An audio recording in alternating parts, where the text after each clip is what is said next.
میں نے जीप मुंबई की जानिब मोड़ दी क्योंकि दूसरी तरफ जाने में ज्यादा खतरा था। दुश्मनों का जोर पीछे की जानिब नहीं था। अब मुझे कोई लिंक रोड तलाश करके उस इलाके से दूर जाना था। क्लैशनकोफ मैंने गोद में रख ली। परमा को पीछे लेटने का इसलिए कहा था ताकि वो दूर से नजर आकर मेरी शनाख्त की तस्दीक न करती रहे। जीप के थोड़ा सा आगे बढ़ते ही मेरी समातों में परमा की शोखी भरी आवाज गूंजी, कंगले, इनकी जेबों की तलाशी क्यों नहीं ली? अकबी शीशे में देखा, वो दोनों सीटों के दरमियान बैठी मेरी पीठ को घूर रही थी। मैं झल्लाते हुए बोला, बॉडी में इसलिए बैठने का नहीं कहा कि सीटें गंदी होती हैं। वो मुझे चिढ़ाने को हंसी। अच्छा, हम तो यही समझे थे। मैंने कहा, नीचे लेट जाओ ताकि दूर से किसी को नजर ना आ सको। दुरुस्ती से कहते हुए मैंने ब्रेक पर हल्का सा दबाव डालकर रफ्तार कम करते हुए मोड़ काटा और जीप के सीधा होते ही रफ्तार बढ़ा दी। वो बोली, आपके अंदेशों का सबसे बड़ा मसला यह है कि कमबख्त सच ही निकलते हैं। और वो मुंह बनाते हुए लेट गई। मैंने ड्राइवर का मफलर चेहरे के गिर्द लपेट लिया था।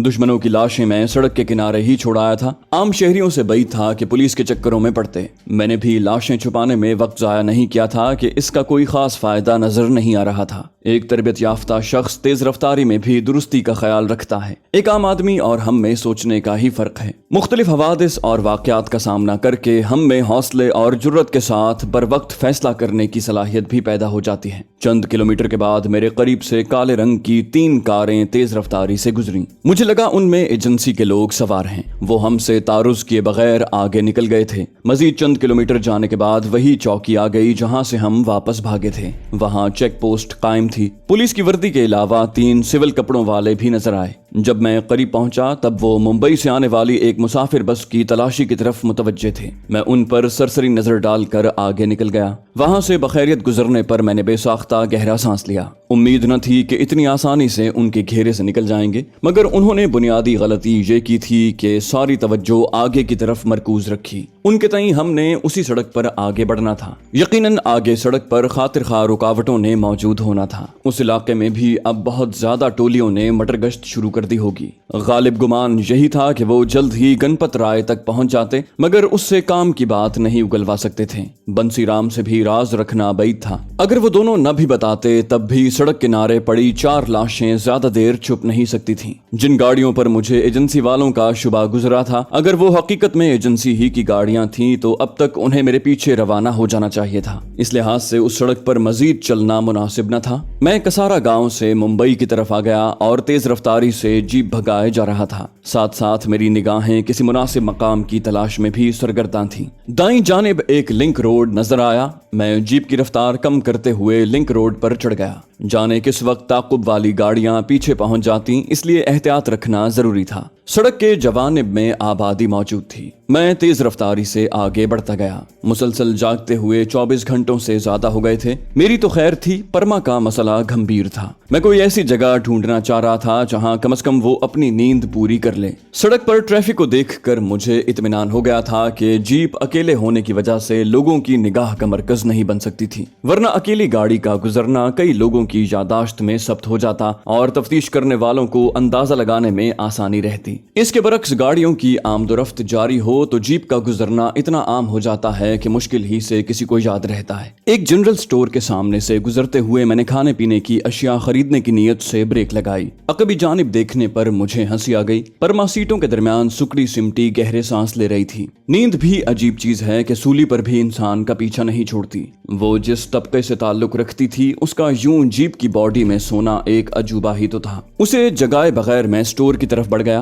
पानी की 3-4 बोतलें, बिस्किट के पैकेट, पेस्ट्री, निम्को, केक और ऐसी चंद अशिया खरीद कर मैं वापस मुड़ा। आगे की सूरत हाल का कोई पता नहीं था। परमा के लिए भूखा प्यासा रहना बहुत मुश्किल था और मैं नहीं चाहता था कि खुराक की कमी के बायस वो चलने ही से रह जाए। सामान की शॉप पर मैंने SR1 के बैग के साथ अगली सीट पर रखे और इग्निशन में चाबी घुमाने लगा। परमा जोर से बड़बड़ाई। करवट लेने की कोशिश में उसका हाथ सीट से टकराया और वो उठ बैठी। अंगड़ाई लेते हुए मुस्तफसिर हुई, ये कौन सी जगह है? मैंने कहा, कोई पता नहीं। जूस उसकी जानिब बढ़ाकर मैंने जीप आगे बढ़ा दी।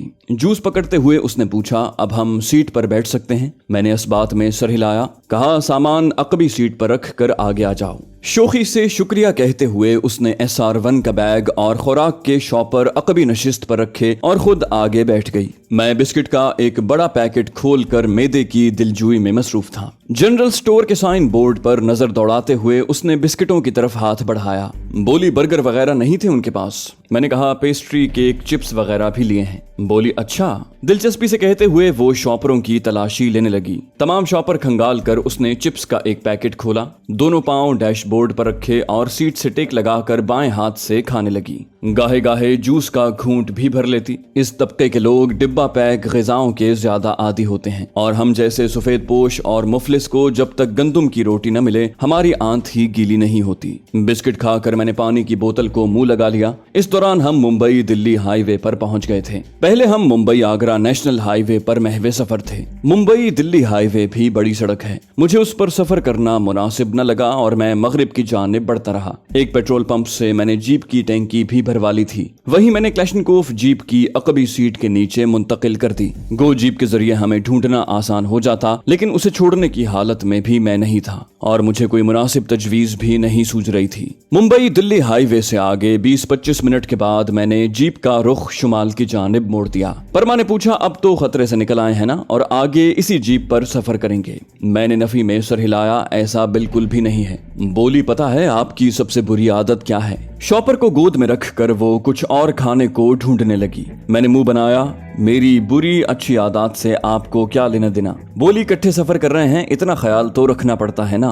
निम्को का पैकेट पसंद करके उसने शॉपर को अकबी नशिस्त पर रख दिया। मैंने कहा मुझे छोड़ें, आप अपना ही ख्याल रख लें, काफी है। उसने तबसरा किया अगर मजबूरी न होती तो यकीनन आपकी मैयत में चंद कदम भी हमें लेना दुश्वार हो जाता। मैंने कहा बुलंद किया, चलो किसी बहाने आपका साथ तो मुयस्सर हुआ। वो मुकम्मल संजीदगी और फख्र से बोली, इसीलिए तो कहते हैं इसे अपनी खुशकिस्मती जानो और अपने खुदा का शुक्र करो। राजकुमारी परमा का लम्हाती साथ भी कोई छोटी नेमत नहीं है। मैंने कहा और अगर दावा करूं आपसे ज्यादा मैं तंग हूं? उसने कंधे उचकाए, बोली झूठ बोलना तो आजकल फैशन है, आप भी खुद को तसल्ली दे लें। मैंने संजीदगी से झूठ उगला। कहा चंद किलोमीटर आगे एक गांव में हमारे जासूसों का बसेरा है, वहां तक गुजारा कर लो। आगे आपको किसी और के साथ सफर करना है, दोनों की एक दूसरे से जान छूट जाएगी। वो चौंकते हुए गड़बड़ाई, क्या मतलब? मैंने कहा पश्तो में तो नहीं कहा, सलीस उर्दू बोली है कि चंद किलोमीटर के बाद मेरी खुशकिस्मती का खातिमा हो जाएगा, वहां से आगे आप किसी और के साथ जाएंगी। उसने इनकार में सर हिलाया, बोली नहीं नहीं, हम आपके अलावा किसी पर एतबार करने को तैयार नहीं। मैंने बेनियाजी जाहिर की, इस मामले में मुझे बेबस समझो। वो रूहान सी हुई, बोली हम किसी और के साथ नहीं जाने वाले। मेरी नजर रेलवे स्टेशन के साइन बोर्ड पर पड़ी। गो रेल की पटरी हमारे साथ साथ जा रही थी, मगर स्टेशन को देखकर मुझे रेलवे में सफर का ख्याल आया। जीप पर हर वक्त खतरे में ही रहते, मगर रेलवे स्टेशन जाने से पहले हमें कपड़े तब्दील करने की जरूरत थी। परमा की जीन्स दागदार और मिट्टी मिट्टी हो रही थी। हल्के गुलाबी रंग की जर्सी की हालत भी अबतर थी। रेशमी बाल उलझे हुए और बेरौनक लग रहे थे। मेरे कपड़ों की हालत भी कुछ अच्छी न थी। इन कपड़ों में हमारे पहचाने जाने का इम्कान भी काफी ज्यादा था। दोपहर ढल रही थी और सर्दी में भी इजाफा होने लगा था। मेरा हल्का फुल्का कोट और परमा की जर्सी सर्दी का मुकाबला नहीं कर सकती थी। बड़ा ओवरकोट तो भाग दौड़ की नजर हो गया था। थोड़े फासले पर आबादी नजर आ रही थी। मैं आगे बढ़ गया। 7-8 किलोमीटर के बाद एक और रेलवे स्टेशन का साइन बोर्ड नजर आया। उसके साथ ही बोईसर बस स्टैंड का साइन बोर्ड नजर आ रहा था। बस स्टैंड 2-2.5 फरलांग आगे था। उसके करीब से गुजरकर मैं दाएं बाएं का जायजा लेता हुआ धीमी रफ्तार से चलता रहा। 1.5 किलोमीटर फासला तय करके दाएं जानिब दुकान नजर आई। मैंने जीप उधर ही मोड़ दी। थोड़ा सा आगे जाते ही BARC शॉपिंग कॉम्प्लेक्स की शानदार इमारत नजर आई। मैंने जीप पार्किंग में रोक दी। परमा अब तक मुंह सजाए बैठी थी। SR1 का बैग और शॉपर उठाकर मैंने उसे नीचे उतरने का इशारा किया। वो मुंह बसोरे रोने पर तैयार थी। बोली कह दिया ना, किसी और के साथ नहीं जाएंगे। मैं शोख लहजे में बोला, इतनी मुश्किल से हिफाजत करके आपको यहाँ तक लाया हूँ, पागल हूँ जो किसी और को सौंप दूंगा। उसके चेहरे पर रौनक उभरी। सच? खुशी से चहकते हुए वो नीचे उतरी। बोली हम अच्छी तरह जानते थे आप ड्रामा कर रहे हैं। मैंने कहा अब बताओ खुशकिस्मत कौन है? शॉपिंग कॉम्प्लेक्स का रुख करते हुए मैंने शोख लहजे में पूछा। वो मुतरन्नम हंसी उछालते हुए बोली आप अच्छी तरह जानते हैं। थोड़ी देर के बाद हम जरूरत का सामान खरीद कर बाहर निकल आए थे। अपनी जीप और क्लैशनकोफ वहीं छोड़कर मैंने एक और टैक्सी रोकी और ड्राइवर को किसी अच्छे से होटल का बताकर अंदर घुस गए। 15-20 मिनट के बाद उसने हमें दरमियाने दर्जे के एक होटल के सामने उतार दिया था। नीचे उतरकर मैंने टैक्सी वाले को रुखसत किया। परमा ने पुरशौक लहजे में पूछा, रात यहाँ गुजारेंगे? मैंने नफी में सर हिलाया, यहाँ लिबास वगैरह तब्दील करके निकलते हैं। वो मुल्तजी हुई, हम सख्त थके हुए हैं, प्लीज आज यहीं रात गुजारने दें। मैंने उसे दबे लहजे में डांटा, बेवकूफ, दुश्मन बावले कुत्ते की तरह हमारी तलाश में सरगर्दा हैं और कोई आम दुश्मन नहीं है। ज़ेरे ज़मीन हल्कों के साथ सरकारी ताकतें भी हमारे खिलाफ हैं। बोली, आपसे मिन्नत करना ही फजूल है, झल्लाते हुए कहकर उसने चुप साध ली। अपना शनाख्ती कार्ड रिसेप्शनिस्ट की तरफ बढ़ाते हुए मैं बाएतमाद लहजे में बोला, Mr and Mrs Anoop Mishra, एक रात के लिए कमरा चाहिए। रिसेप्शनिस्ट ने कहा, जी सर, और शनाख्ती कार्ड पकड़कर वो रजिस्टर में इंदराज करने लगा। हमारी दिगरगूं हालत की वजह से उसके चेहरे पर हैरानी नमूदार हुई थी, मगर उसने इस्तफसार से गुरेज किया था। यही हैरानी हमें खरीदारी करते वक्त सेल्समैनों के चेहरे पर भी नजर आई, और उस होटल में घुसने का मकसद भी लोगों की निगाहों का मरकज बनने से बचना ही था। परमा मुझे तेज नजरों से घूरने लगी। यकीनन मिसेज अनूप मिश्रा का लकब उसे पसंद नहीं आया था, लेकिन खैरियत गुजरी के बेवकूफ ने किसी हिमाकत का इर्तिकाब नहीं किया था। किराया पेशगी वसूल करके इस्तकबालियन ने एक चाबी मेरी तरफ बढ़ाई और रहनुमाई को एक बैरा साथ कर दिया। बैरा हमारा सामान उठाकर आगे हो गया था। दूसरी मंजिल पर कमरा नंबर 32 के सामने खड़े होकर बैरे ने मुझसे चाबी ली और दरवाजा खोल दिया। दरमियानी मालियत का नोट बैरे को पकड़ाकर मैंने उसका आजिजी भरा शुक्रिया वसूल किया और उसे रुखसत करके दरवाजा कुफल कर दिया। बैरों के गायब होते ही परमा फट पड़ी, क्या बकवास कर रहे थे? हम मिसेज अनूप मिश्रा हैं। मैंने चिल्लाते हुए कहा, आप सिर्फ अहमक हैं। और मैंने शॉपर से नए कपड़े निकाले और गुस्ल खाने की तरफ बढ़ गया। वो बोली, हम जानते हैं आप जैसों को। खूबसूरत अकेली लड़की देखी नहीं कि डोरे डालने शुरू कर दिए। वो बिल्कुल संजीदा थी। मैंने कहा, इस शक्ल को कोई अंधा ही खूबसूरत कह सकता है, और अल्हम्दुलिल्लाह मैं आंखों वाला हूँ। गुस्ल खाने के दरवाजे पर रुककर मैं तंजिया लहजे में बोला और अंदर घुसकर दरवाजा बंद कर दिया। गर्म पानी ने सारी थकन उतार दी। नहाने से पहले मैंने क्लीन शेव कर ली थी। हल्का फुल्का होकर निकल आया। दिमाग ताजा दम हो गया था, साथ ही शिद्दत की भूख महसूस हुई, मगर मैं वहाँ ज्यादा देर गुजारने के हक में नहीं था। परमा सोफे पर टेक लगाए बेसुध लेटी थी। जरा सा आराम मिलते ही उसे नींद आ गई। जब मैं इतनी थकन महसूस कर रहा था तो वो बेचारी मेरे मुकाबले में बहुत ज्यादा नर्म नाजुक थी, और जिंदगी में पहली बार ऐसे हालात से उसका वास्ता पड़ा था। मिट्टी से दागदार चेहरा, उलझे हुए बाल और मैले कुचैले लिबास में वो बेहद मासूम और प्यारी लग रही थी, यूं जैसे छोटी सी बच्ची मिट्टी में खेल कर थक हार कर लेटी हो। अगर जरा भी गुंजाइश होती तो मैं उसे जगाने की हिम्मत न जताता, मगर वहाँ ज्यादा देर गुजारना खतरे से खाली नहीं था। तभी उसका बाजू हिलाने लगा। उसने बड़बड़ा कर पहलू बदला, लेकिन आंखें बंद ही रहीं। मैंने ज्यादा जोर से उसका बाजू हिलाया, परमा परमा। बड़ी मुश्किल से उसकी आंखें खुली। काली स्याह आंखों में गहरी सुर्खी छाई हुई थी। शायद ऐसी ही आंखें देखकर शायर ने कहा था, उसकी आंखों में सुर्ख धागे हैं, रात किसके नसीब जागे हैं। मगर मैं उसे शेर सुनाने की हालत में नहीं था। अब तक उसे मिसेज अनूप मिश्रा का तखातुब हजम नहीं हुआ था। कोई ऐसी कोशिश उसे मजीद तपा देती। वो मुल्तजी हुई, प्लीज हमें थोड़ी देर सोने दें। मैंने नफी में सर हिलाया, बेवकूफ न बनो, यहाँ से फिलफौर निकलना है। आप जल्दी से नहा कर कपड़े तब्दील करें, बाकी आराम रेलगाड़ी में कर लेना। वो बोली, जालिम को छोटी सी बच्ची पर तरस भी नहीं आता। दुरुस्ती से कहते हुए वो गुस्ल खाने की तरफ बढ़ गई। मुझे हंसी आ गई थी। उसके नहाने तक मैंने SR1 नए सफरी बैग में मुंतकिल कर दी। राइफल का अपना बैग मैला होने के अलावा मेरी पहचान भी बन सकता था। जरूरत का दूसरा सामान भी बैग में डालकर मैं तैयार हो गया। परमा बाहर निकली तो हुलिया बिल्कुल बदला हुआ नजर आ रहा था। हल्के भूरे रंग के शलवार सूट में वो तरोताजा और एकदम खिली खिली लग रही थी। बोली, आपको देखने से हमें सख्त कोफ्त होती है। कंधों तक आते सुनहरे रेशमी बालों पर तौलिया रगड़ते हुए वो बेड के करीब पहुंची, जहां काले और सफेद रंग का कीमती स्वेटर और एक गर्म निस्वानी कोट पड़ा हुआ था। मुझे लगा उसने थप्पड़ खींच कर मारा हो। सर्द लहजे में पूछा, और इसकी वजह? तौलिया बेड पर फेंक कर उसने जर्सी उठाने को हाथ बढ़ाए, मगर मेरे लहजे में कोई ऐसी बात जरूर थी कि वो फौरन मेरी तरफ घूमी। बोली, हम मजाक कर रहे थे, शायद आपको बुरा लगा। मैंने कहा, क्या नहीं लगना चाहिए, मेरा मूड बरकरार था। वो घबरा गई, सॉरी। मैं रुख मोड़ते हुए संजीदगी से बोला, हमारे पास वक्त नहीं है, जल्दी तैयार हो जाओ। बिलाशुबा उसने बहुत बेहुदा बात की थी और मेरा बुरा मनाना बिल्कुल गलत नहीं था। लेकिन बुरा मनाने का मतलब ये नहीं था कि मैं रूठ गया था। मेरे लिए उसकी अहमियत फकत इतनी थी कि उसे खैरियत से अंसारी साहब तक पहुंचाने का ख्वाह था। रूठने मनाने का खेल तो अपनी महबूबा के साथ खेलने में मजा आता है, और मेरे दिल की मलिका तो वहां से बहुत दूर तलागंग की पुरबहार फजाओं में कहकहे बखेर रही थी। न जाने उसके दिल का गुबार धुला भी था कि अब तक वैसे ही खफा थी। कहते हैं जुदाई की घड़ियां, हिजरो फिराक के लम्हे, तवील फासले और दूरी का अजाब महबूब के बड़े जराइम और भारी लग़ज़िशों को भी फरामोश कर देता है। 7-8 माह का अरसा इतना मुख्तसर न था कि वो खफगी पर डटी रह पाती, और बिलफर्ज अब तक उसका मूड वैसे का वैसा ही था, तो इसका मतलब यही था कि मुस्तकबिल में भी उसके राजी होने की उम्मीद नहीं थी।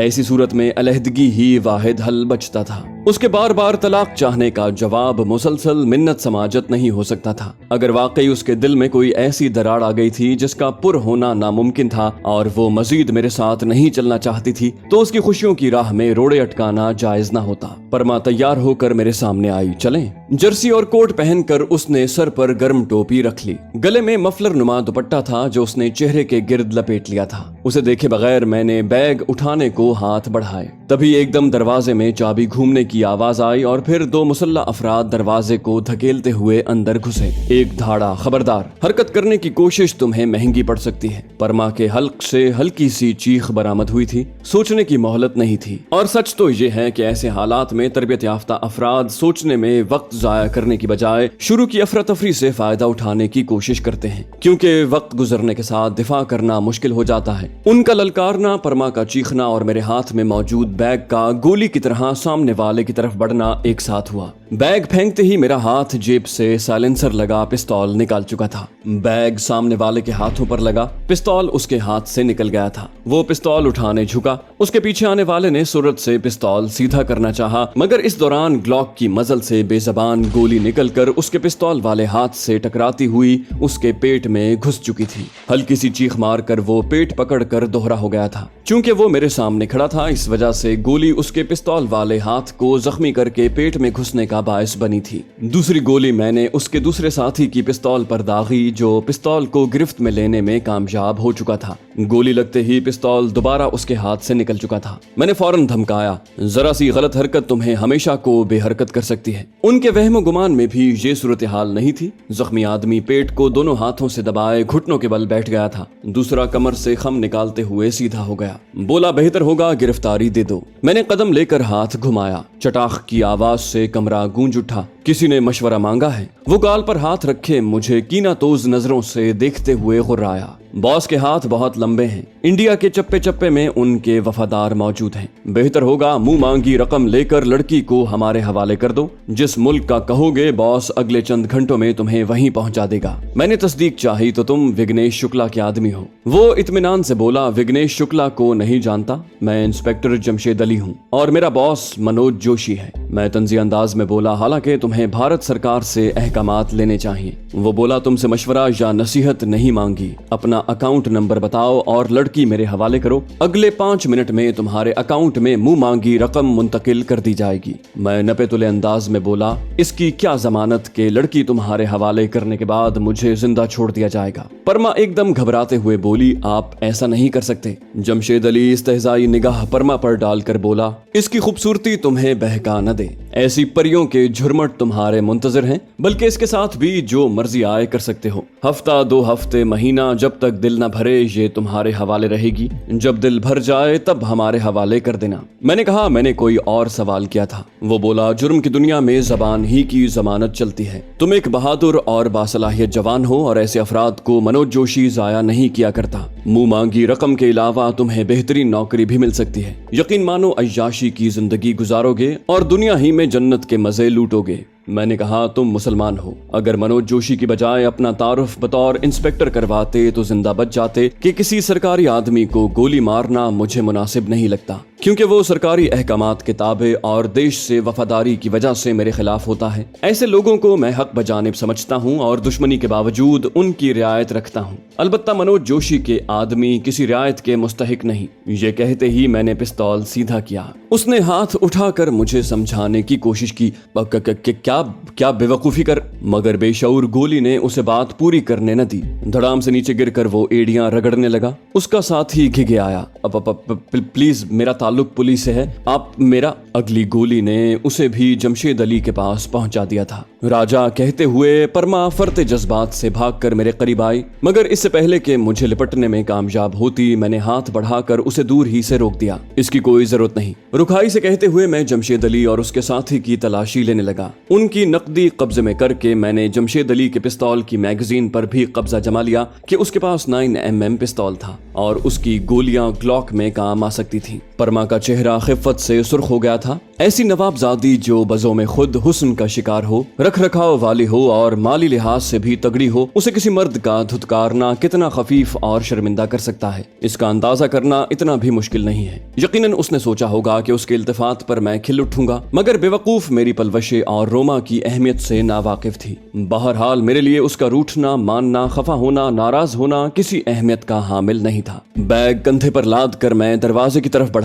चलो। बाहर निकलते ही मुझे खाने की ट्रॉली धकेलता हुआ बैरा नजर आया। वो एक दरवाजे के सामने पहुंच गया था। उसके घंटी बजाने से पहले मैं झपट कर करीब हुआ। सुनो। वो मेरी तरफ मुतवज्जे हुआ। जी सर। मैंने बाएं हाथ में 2000 का नोट पकड़कर पिस्तौल उसकी आंखों के सामने लहराया। क्या चाहिए, गोली या नोट? वो हकलाया, भगवान के लिए मेरे छोटे छोटे बच्चे हैं। मैंने कहा मैं मर्दमशुमारी करने नहीं आया। पूछा है नोट चाहिए या गोली? उसने झिझकते हुए पैसों की तरफ हाथ बढ़ाया। आप कहते हैं तो नोट ले लेता हूँ। शाबाश। तारीफी अंदाज में कहते हुए मैं मतलब की बात पर आया। अब जल्दी से होटल के अकबी रास्ते की तरफ हमारी रहनुमाई कर दो। उसने बताने को लब हिलाए। सबसे आखिरी कमरा। मैं कता कलामी करता हुआ बोला, महाराज आगे हो जाओ। जी। सूरत से कहते हुए वो तेज कदमों से आगे हो गया। गैलरी दाएं तरफ मुड़ी। उसका इख्तिताम अकबी जानिब लोहे की सीढ़ियों के पास हुआ था। नीचे झांक कर अपना इत्मीनान करते हुए मैं बैरे को मुखातिब हुआ। तुम्हारी बेहतरी इसी में है कि इस मुलाकात का जिक्र किसी से न करना, वरना पुलिस के लित्तर खाने के साथ इन 2000 रुपयों से भी हाथ धो बैठोगे। वो जल्दी से बोला, ऐसा ही करूंगा महाराज। मैंने कहा जो मर्जी आए करो, मेरा काम मशवरा देना है। बेपरवाही से कहते हुए मैं नीचे उतरने लगा। परमा ने भी मेरी तकलीद की। नीचे पहुंचकर मैं 6 फुट की दीवार के करीब हुआ, जिसे उबूर करके हम होटल से बाहर होते। मैंने सहारा देने को परमा के बाजू से पकड़ना चाहा। ऊपर चढ़ो। वो तैश से भरी हुई थी। हमें छुए मत, मैंने झल्लाते हुए कहा। जल्दी करो, दीवार उबूर करना है। मैंने दीवार के सिरे पर हाथ टेके और उछलकर ऊपर हो गया। वो भी दीवार के सिरे को पकड़कर ऊपर होने की कोशिश करने लगी, मगर उसके बाजुओं में इतनी ताकत नहीं थी कि उनके सहारे ऊपर उठ सकती। लम्हा भर की कोशिश के बाद वो रूहानसा हुई। हमसे नहीं चढ़ा जा रहा। मतून किए बगैर मैंने हाथ पकड़कर उसे ऊपर खींचा और एक झटके से दूसरी समत नीचे उतार दिया। उसके मुंह से डर कर हाय निकला। जो ही कदम जमीन से टकराए मैं उसका हाथ छोड़कर नीचे कूदा और आगे बढ़ गया। अंधेरा फैल चुका था और दिखाव में कमी आना हमारे लिए ज्यादा मुफीद था। थोड़ी सी तगोदौ के बाद हमें टैक्सी मिल गई थी। सीट संभालते ही मैंने कहा, रेलवे स्टेशन। ड्राइवर ने अस्बात में सर हिलाते हुए टैक्सी वापस मोड़ ली।